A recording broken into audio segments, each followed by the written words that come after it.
Look here, guys. What if you get paid 60 million euros per year for being loyal? It is insane as that, guys. There is someone who's being paid 60 million euros per year. That is about 8 billion plus Kenya shillings per year, just because they are loyal. Let's talk about that in this video. My name is Afagza Sifuna, and you are all much welcome to the Money Daily YouTube channel. By the way, if you know, kindly consider subscribing to this channel.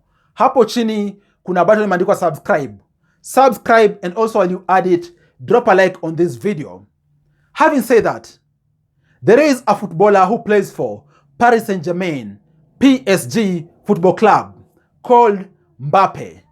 Mbappe is a young football player from France. And guys, first of all, this guy commands insane amount of salary. He earns 6 million euros per month. That comes to about 870 million Kenya shillings per month. That is one person's salary.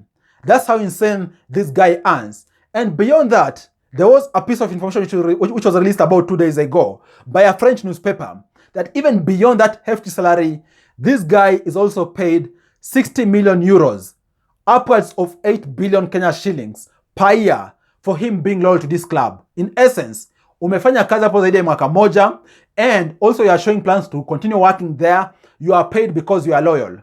That is how insane skills pay out here. And I think even us in Kenya, we need to think about nurturing other skills just beyond the white-collar jobs out there, skills gearing people to do white-collar jobs out there. We need to have very good, for example, football academies, very good sports academies out there. In case a child is talented one way or another, why not, as they're going through the mainstream education system, also exploit this other side?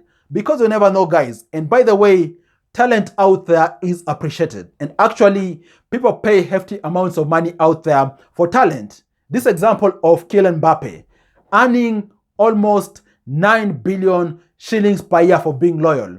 That is how insane the market out there rewards talent. What do you think about this? I think it's time we as a country put more effort on also appreciating talent, nurturing it, and hopefully over time, these talents are going to bring glory to our country and also enable those individuals and their families be able to build generational wealth. Thanks a lot for watching. I look forward to share with you other awesome videos next time. Bye-bye, and you all take care.